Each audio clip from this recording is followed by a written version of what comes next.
계속해서 뉴스나 신문을 볼 때 우리의 삶의 정황이 좋아지는 것 같지 않습니다. 최근에 여러 나라 어디를 봐도 사고요, 전쟁이요, 죽음이요. 도대체 어디가 안전할까? 어느 곳에서 살면 나는 좀 편안하게 살까? 어디를 돌아봐도 그렇게 편안한 지역은 참 없어 보입니다. 또 이런 일들을 통해서 무고한 사람들이 목숨을 잃는 그런 일도 발생합니다. 이런 일을 볼 때마다 어떤 사람들은 이렇게 질문합니다. 하나님이 선하시다면 왜 이런 일이, 왜 이런 악을 그대로 내버려 두십니까? 도대체 저는 이해할 수 없습니다. 라고 반응을 합니다. 그리고 자신들이 생각하는 이론을 가지고 이런 세상 속에서 보니까 역시 하나님은 안 계시잖아. 하나님은 통치하실 능력이 없으시잖아. 여러 가지 이론을 가지고 하나님에 대해서 나름대로 이야기합니다. 무신론자들, 하나님이 안 계십니다. 불가지론자들, 하나님이 계신지 안 계신지 우리는 알 수가 없기 때문에 믿을 수 없습니다. 자연신론자들, 하나님이 세상을 만드셨지만 세상에 내버려 두셨고 하나님이 이제 더 이상 간섭하지 않으십니다. 유물론자들, 물질이 필요한 것이지 하나님 필요 없습니다. 범신론자들, 모든 것이 다 신입니다. 어떻게 보면 하나님이 없다고 하는 것을 뒤집은 거나 마찬가지죠. 다신론자들, 하나님께 받는 방법도 여러 가지고 신도 여럿인데 그 중에 하나 택해서 믿으면 되지 않겠습니까? 하나님은 한 분이십니다. 유신론. 이렇게 자기 나름대로의 철학과 경험과 생각이 우리에게 주신 하나님의 말씀보다도 더 우선하며 자기 생각이 맞다고 주장하는 그런 사람들이 있습니다. 그런 사람들을 향해서 성경은 변함없이 우리에게 선포하고 계십니다. 시편 14편 1절 같이 한번 읽겠습니다. 어리석은 자는 그 마음에 이르기를 하나님이 없다 하는도다. 그들은 부패하고 그 행실이 가증하니 선을 행하는 자가 없도다. 하나님이 없다 하는 자를 어리석다라고 말씀하고 있습니다. 시편 146편에 그때부터 지금까지 하나님은 천지를 창조하시고부터 그때부터 지금까지 지금도 다스리시고 앞으로도 다스리시고 영원히 모든 것을 통치하시는 하나님이시라고 자신이 어떤 분인가를 분명히 말씀하고 있습니다. 우리 지난 시간에 계시록 첫 번째 시간 세례 요한에 대한 이야기를, 사도 요한에 대한 이야기를 좀 말씀드렸습니다. 열심히 복음을 위하여 평생을 살았는데 함께했던 제자들 다 순교당하고 혼자 남아서 복음을 전하다가 반모섬에 유배돼서 나이가 거의 100세를 바라보는 할아버지의 나이에 도대체 왜 나는 아직까지 주님이 데려가시지 않고 이곳에 살아서 이 고통과 이 어려움을 보고 있는가? 그 절망 가운데 있는 그의 모습, 과연 어디에서 소망을 찾을 수 있을까 하는 그 상황 속에서 그에게 음성이 들립니다. 1장 12절 몸을 돌이켜 나에게 말한 음성을 알아보려고 돌이킬 때 촛대 사이에 인자 같은 이가 그 주님을 발견했을 때 그 요한의 그 모습 어땠을까요? 온몸에 전기가 충격이 오는 아마 그런 느낌으로 살아계시잖아. 거봐, 지금도 계시잖아. 지금도 다스리시잖아. 지금도 왕이시잖아. 지금도 일하고 계시잖아. 하면서 온몸으로 전율로 반응했을 그 요한. 그렇습니다. 하나님이 안 계시면 절망이죠. 그 절망 가운데 내가 스스로 뭔가를 해보려고 하면 어떻게 됩니까? 엉망되는 거죠. 절망이 엉망으로 됩니다. 하나님께서 계시고 모든 것을 컨트롤하고 계십니다. 이 오래전에 봤던 영화를 기억합니다. 부모님이 어떻게 해서 집에 안 계시게 됐습니다. 여행을 가는데 놓고 가가지고 그랬을 때 자기 나름대로 뭔가를 해보려고 할 때 어떻게 되죠? 재미있게 영화를 만들긴 했지만 내가 무엇을 해보려고 할 때 엉망됩니다. 절망이 소망으로 바뀌는 것이 아니고요. 엉망진창 되어버립니다. 주님이 왕으로 계셔야, 그분이 다스려 주셔야, 그분이 모든 것을 하셔야 in control, 모든 것이 소망 가운데 제 위치에 바르게 그렇게 나가는 것을 우리는 말씀을 통해서 알 수 있습니다.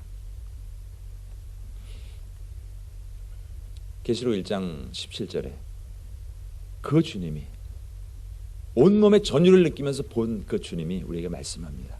두려워하지 말라. 능력의 오른손으로 얹으시면서 두려워하지 말라. 나는 처음이요 마지막이니.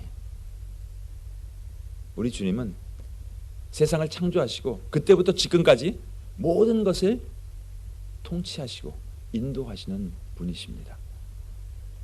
구약 성경에도 보면 여호수아가 이제 약속의 땅으로 들어갈 때 두려웠습니다. 모세가 더 이상 있지 않을 때, 그때 하나님께서 그에게 말씀하십니다. 두려워하지 말라. 두려워하지 말라. 내가 어디로 가든지 내 하나님 여호와가 너와 함께 하니라. 하나님이 이런 하나님이십니다. 옆에 계신 분한테 한번 이렇게 이야기해 주시죠. 어디로 가든지 하나님이 함께 하십니다. 어디로 가든지 하나님이 함께 하십니다. 두려워하지 마십시오. Fear not, because 하나님이 함께 하시기 때문에, 임마누엘의 하나님이 함께 하시기 때문에 두려움 없이 가나안 땅에서나 또 이사야 선지자를 통하여 두려워 말라. 나의 의로운 오른손으로 너를 붙들리라. 또 제자들을 키우시고 승천하시면서 내가 세상 끝날까지 너희와 항상 함께 있으리라. 변함없이 수천 년 전이나 지금이나 우리 주님은 변함없이 우리를 바라보시며 선포하시고 약속하신 그대로 신실하신 하나님이십니다.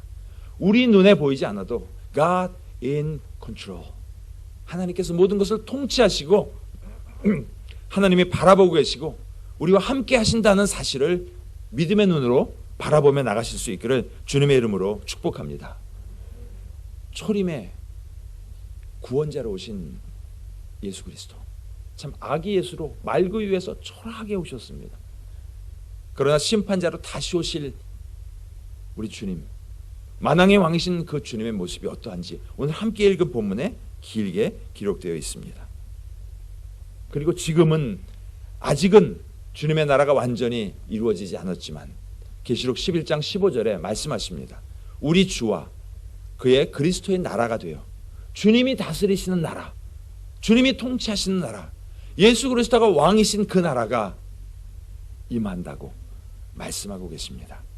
그 임하시는 그 일을 우리 주님은 우리 눈에 보기에는 정말 연약해 보이는 교회를 통하여, 교회의 지체인 우리 한 사람 한 사람의 순종을 통하여 이루시겠다고 말씀하십니다. 참 의외죠. 강한 기업, 강한 사람들을 불러서 쓰시는 것이 아니라 연약한 교회, 연약한 우리들을 통하여 하나님의 나라가 이 땅 가운데 임하게 하시겠다고 말씀하고 계십니다. 우리 지난 시간에 계시록 전체를 한번 요약해드렸습니다. 서론을 지난주에 첫 번째 시간에 봤고, 이제 오늘은 첫 번째 환상으로 보여주신 1장 하반절과 2장 3장의 내용을 이번 주와 다음 주에 같이 볼 예정입니다.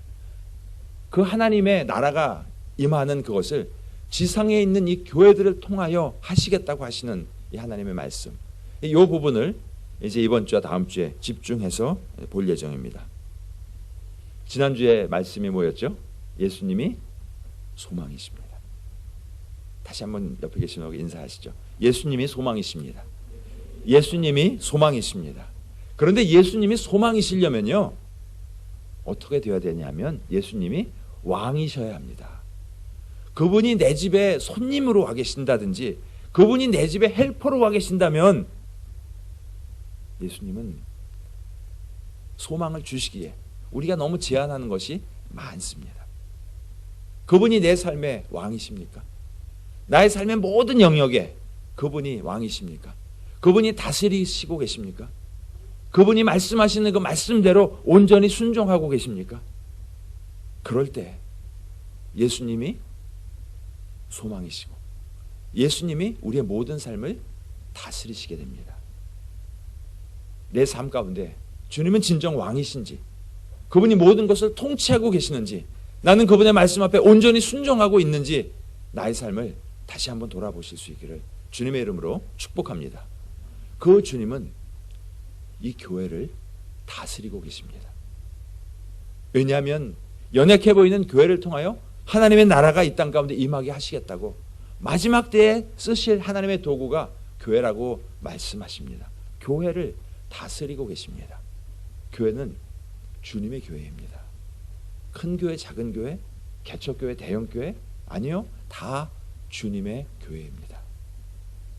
이 교회, 저 교회, 다른 교회가 아니고요. 다 주님의 교회임을 우리는 기억하며 다른 교회를 바라보며 혹시 비난하는 일, 또 신문에 나타난 어떤 기사를 보면서 손가락질하는 일, 우리는 다 피해야 될 일입니다. 그런 연약한 모습들을 보면서 우리도 그렇게 될 수 있구나.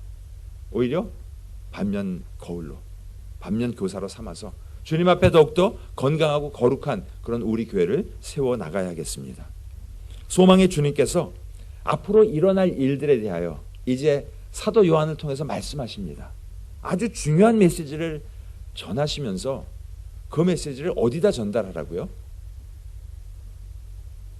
왕궁에다가 갖다 이야기하라는 게 아니라, 지금 통치자한테 가서 이야기하라는 것이 아니라 교회들에게, 그때 당시에 실제로 존재했던 교회들입니다. 다들 완벽한 교회였느냐? 다음 주에 2장 3장에서 보시면 알겠지만 완벽한 교회가 아니었습니다. 연약한 교회, 칭찬받는 것도 있었고 책망받는 것도 있었던 그런 교회들을 통하여서 하나님 일하시겠다고 하나님의 계획을 그 교회 앞에, 교회의 지도자들에게 알려주고 계시는, 왜냐하면 그 교회는 주님이 주인이신 교회이기 때문입니다. 우리 교회 주님이 주인이십니다. 주님이 다스리시는 교회, 주님이 쓰시는 교회, 주님이 일하시는 교회. 주님은 그렇게 교회를 통하여 일하고 계십니다. 오늘 12절에 이제 환상을 보는 내용 중에서 음성을 알아보려고 돌이키는데 7개의 금촛대가 있었습니다. 7개의 금촛대가 뭘까?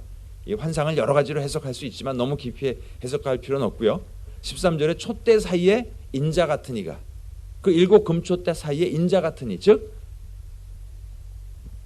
예수 그리스도께서 그 사이에 계시는구나. 그런데 20절에 내가 본 것 설명하면서 7 촛대는 뭐라고요? 7 교회니라. 그렇다면 예수님께서 교회 사이에 계신다는 것, 그 말씀하신 7 교회들, 연약한 교회들, 때로는 책망받는 교회, 칭찬받는 교회, 그 교회들 가운데 우리 주님이 함께 하고 계신다는 사실. 우리 교회가 작은 교회잖아요. 그렇죠? 한국에는 큰 교회들이 많죠.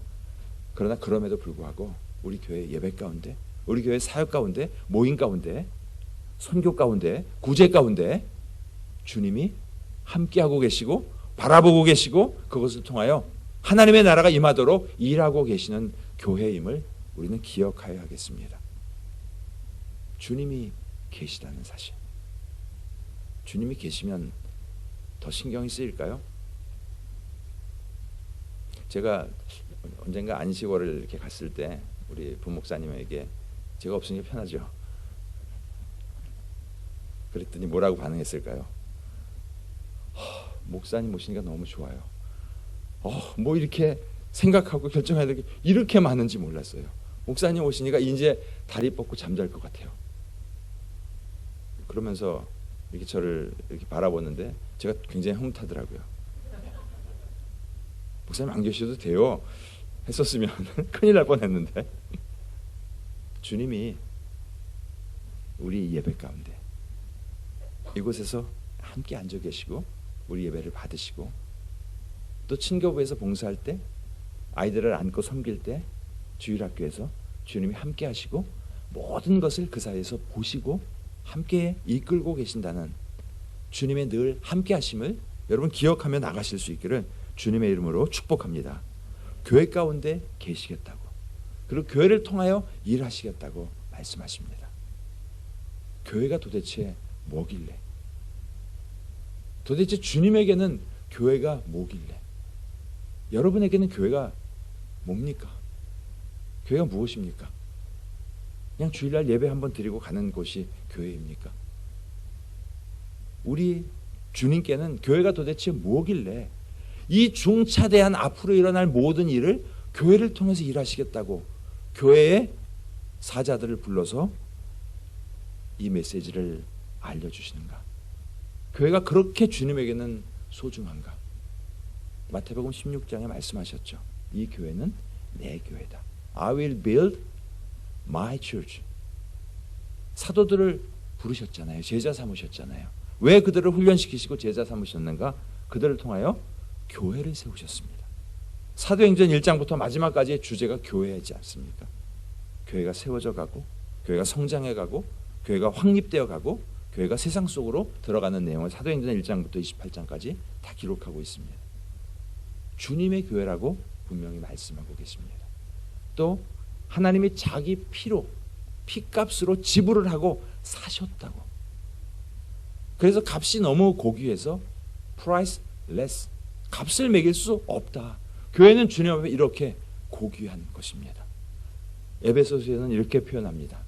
남편이 아내의 머리됨이 그리스도께서 교회의 머리됨이니. 즉, 이 비유를 해석해 보면 교회는 그리스도의 신부이다. 여기 신랑님들이 계시죠. 뭐 30년 된 신랑님, 40년 된 신랑님 계시지만 그 신랑에게 신부는 어떤 존재입니까?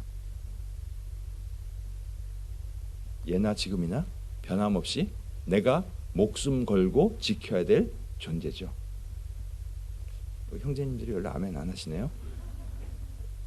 근데 그렇게 소중한 존재인 것을 비유로 말씀하고 계십니다.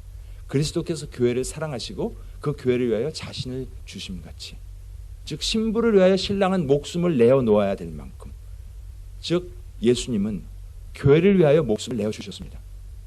그렇게 교회가 우리 주님께는 소중한 공동체라는 것.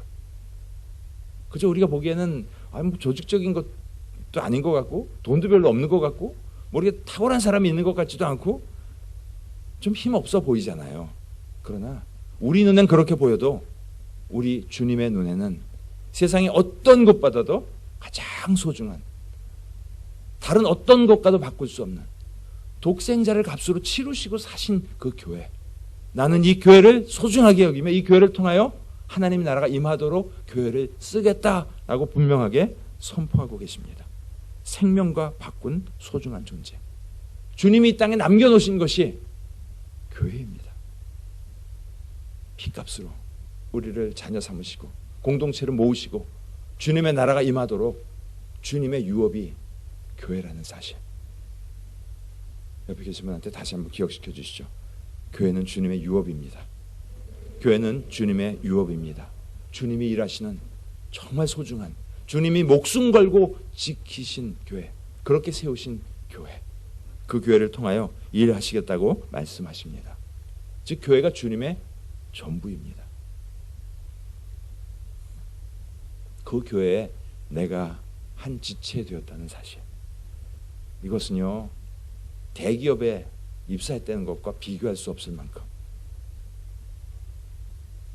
놀라운 축복의 자리에 우리가 지금 있는 것입니다. 이렇게 주님을 예배하는 이 자리에 우리가 있다는 것, 하나님께 정말 감사하고 감사드려야 할 일입니다. 교회는 주님의 교회입니다. 그리고 주님은 그 교회의 사자들을 다스리십니다. 계시록 1장 16절에 그의 오른손에 7별이 있다. 그의 오른손이라고 하는 것은 하나님의 권능의 손, 능력의 손을 말합니다. 오른손은. 근데 7별은 또 뭘까? 왜 이렇게 7이라는 숫자가 많이 나올까? 이렇게 보시면 7별은 7교회의 사자다. 이 사자를 천사로 해석을 해야 되는지 교회 리더로 해석을 해야 되는지 의견이 조금 나눠져 있지만 일반적으로 두 가지를 다 이야기한다, 이렇게 보고 있습니다. 그래서 에베소서 2장과 3장에 보면 교회 사자에게 편지하라는 내용이 7번이 반복돼서 나옵니다. 왜냐하면 7교회에 편지를 하면서 교회 사자들에게, 교회 리더들에게. 고린도후서 8장 3절에도 보면 사도 바울이 함께하는 동역자들을 바라보면서 이들이 교회의 사자들이다. 하나님의 사람을 부르셔서 교회를 맡기시고 그 교회가 하나님의 뜻 가운데 하나님의 일을 행하도록 하나님 역사하고 계신다는 사실을 우리는 기억해야겠습니다. 교회를 유업으로 남기시고 교회의 리더들을 부르셔서 그 교회를 통하여 일하시는 우리 교회 비전 크리스천 리더십 to change the world. 우리 한 사람 한 사람을 교회 리더로 부르셔서 우리가 세상 속에서 참 그리스도인으로 삶으로 말미암아 세상 속에 하나님의 나라가 임하도록 하는 그런 일을 교회를 통해서 주님 하신다고 말씀하고 계십니다. 이렇게 우리 주님은 교회를 다스리십니다. 주님의 것이고 주님의 생명을 건 공동체이고 주님은 교회를 통하여 일하시겠다고. 그렇다면 교회는 주님의 모든 것입니다. 그렇게 소중한 것이 교회입니다. 여러분, 교회를 소중하게, 주님의 몸 그냥 형식적으로 머리로 아는 것이 아니라 소중한, 주님이 그렇게 소중하게 생각하시는 교회임을 다시 한번 기억하며 여러분 교회를 섬기실 때 그런 기쁨과 그런 자부심으로 섬기실 수 있기를 주님의 이름으로 축복합니다. 첫 번째, 주님은 교회를 다스리십니다. 또 두 번째, 교회뿐만 아니라 주님은 만물을, 온 세상을 통치하시고 다스리고 계십니다. 사도 요한에게 나타나신 우리 주님의 모습이 어떤 모습인가? 13절, 14절, 15절, 16절에 이렇게 구절마다 그림 언어로 설명하고 있습니다. 옷이 발에 끌리는 이 재판관의 그런 모습처럼, 또 가슴에 금띠를 띄었다는 것은 통치자의 모습으로, 그의 머리와 털의 희귀가 양털 같다는 것은, 머리가 허옇다는 것은 그만큼 경험과 모든 것을 알고 계시고 모든 것을 하실 수 있는 전지전능하신 그런 모습. 그의 눈은 불꽃 같고 딱 보면 모든 것을 다 꿰뚫어서 아실 수 있는 그런 모습. 또 15장, 그의 발은 풀무불에 단련된 빛난 주석 같고, 이 주석은 주석으로 번제단과 이런 모든 도구를 만들었습니다. 즉 심판을 이야기합니다. 또 그의 음성은 많은 물소리와 같으며 그의 오른손에는 7뼈리 있고 그의 입에서 나오는 날선 검이 나오고 그 얼굴은 해가 힘있게 비치는 것 같더라. 이 그림 언어로 그분이 어떤 분이신가를 이야기하고 있습니다. 구원자로 오셨던 아기 예수, 말구이에서 태어나신 그 모습이 아니라 만왕의 왕이신 모습, 재판관의 모습, 통치자의 모습, 권세 있는 자의 그 모습으로 이렇게 그림 언어로 우리에게 이야기하고 있습니다. 그런데 그분이 세상을 다스리시는 방법이 교회를 통하여 하시겠다고 말씀하십니다. 12절 13절에 7 금초대를 보았는데 그 사이에 인자가 계시면서 일하고 계십니다. 그의 오른손에 7별, 아까 함께 보았던 구절이요. 에베소서 1장 22절에 만물을 그의 발 아래에 복종하게 하십니다. 만물을 그분이 통치하십니다. 주님이 살아계시면 어떻게 이런 일이 있어요? 사람들은 그렇게 비아냥거릴지 몰라도 주님은 통치하고 계십니다. 그렇게 주님은 선포하고 계시죠. 또 그를 만물 위에 교회의 머리로 삼으셨으며, 만물을 통치하실 때 그분이 교회의 머리로서, 교회의 머리로서 만물을 통치하고 계신다는 사실. 즉 주님은 이 일을 이루실 때 교회를 통하여 이루시겠다고 말씀하고 계십니다. 에베소서 5장 30절에 보면 우리는 그 주님이 쓰시는 교회, 그 몸의 지체라는 것. 얼마나 놀라운 특권입니까? 이것을 사도 바울은 그래서 profound mystery, 얼마나 심오하고 깊은 진리인지요 하면서 그 진리가 그리스도와 교회, 교회의 머리이신 그리스도, 교회의 몸인 우리 지체, 이것을 통하여 하나님이 일하시겠다고 하는 것이 하나님의 비밀이라고. 즉 우리를 이 하나님의 비밀의 비밀 요원으로 부르셔서 쓰신다고 말씀하고 계십니다.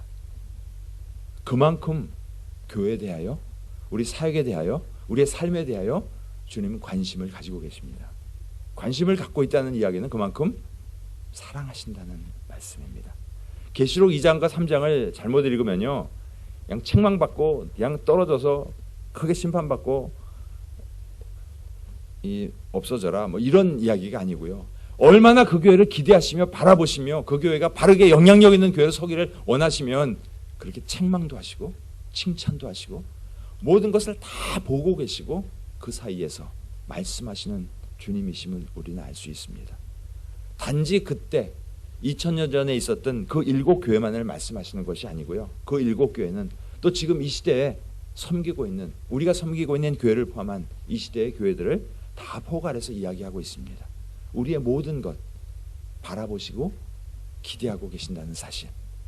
그 앞에 우리가 어떤 교회로 주님 앞에 나가야 될지 우리는 날마다 기도하면서 함께 신앙의 옷깃을 여미어야 할 것입니다.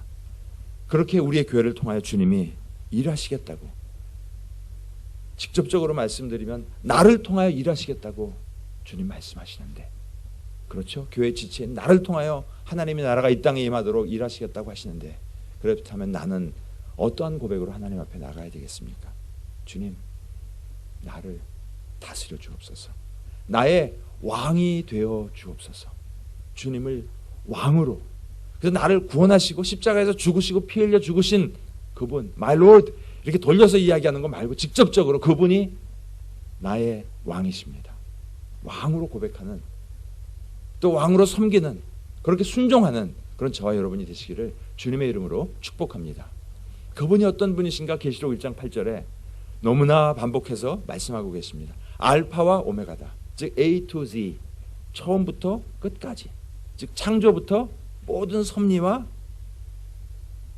역사의 마감까지 다시 오시는 그 주님, 그 재림까지 모든 것 알파와 오메가이다.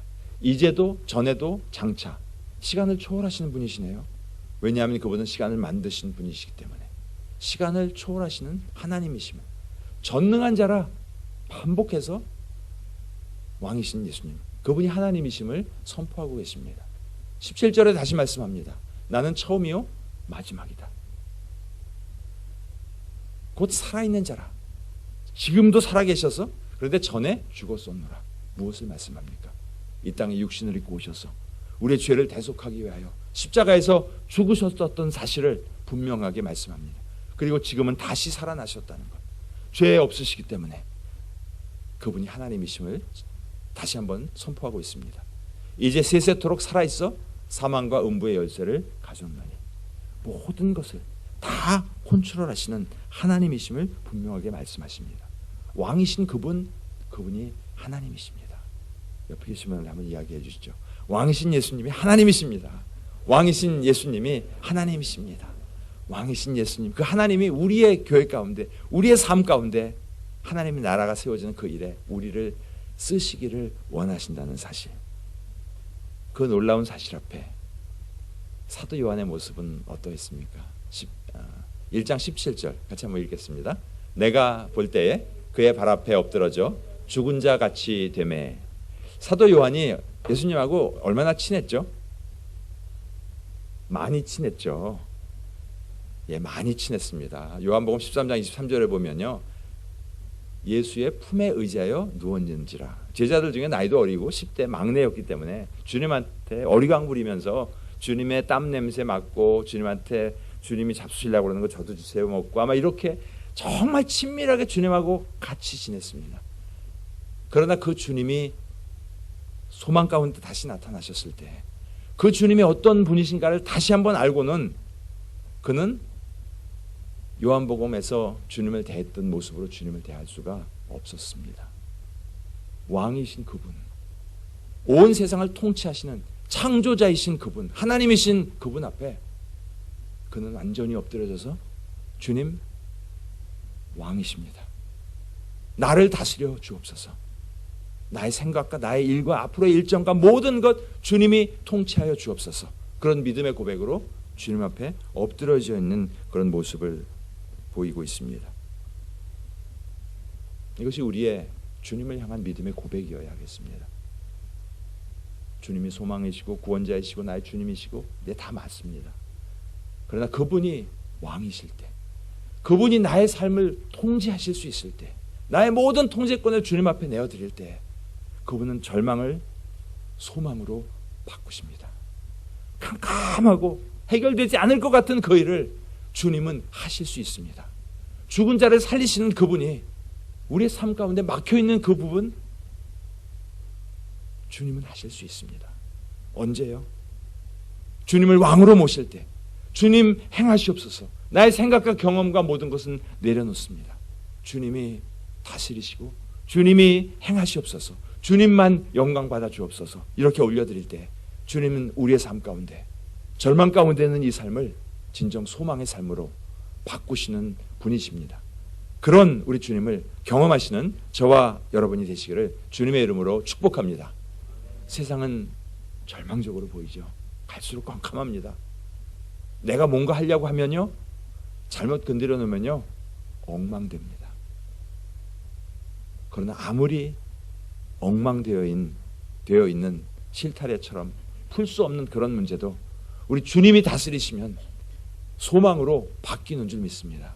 그 주님 바라보면서 이 혼탁한 세상 속에서 거룩한 삶을 우리가 드릴 때, 그렇게 하기 위해서 주님 나를 다스려 주옵소서, 우리 공동체를 다스려 주옵소서, 나의 왕이 되어 주옵소서, 우리 교회에 주님이 주인 되시고 왕 되어 주옵소서, 주님이 원하시는 일을 우리가 감당하는 그런 공동체가 되겠습니다. 이렇게 이 마지막 때에 주님 앞에 올려드리며 쓰임받는 저와 여러분 되시기를 주님의 이름으로 축복합니다.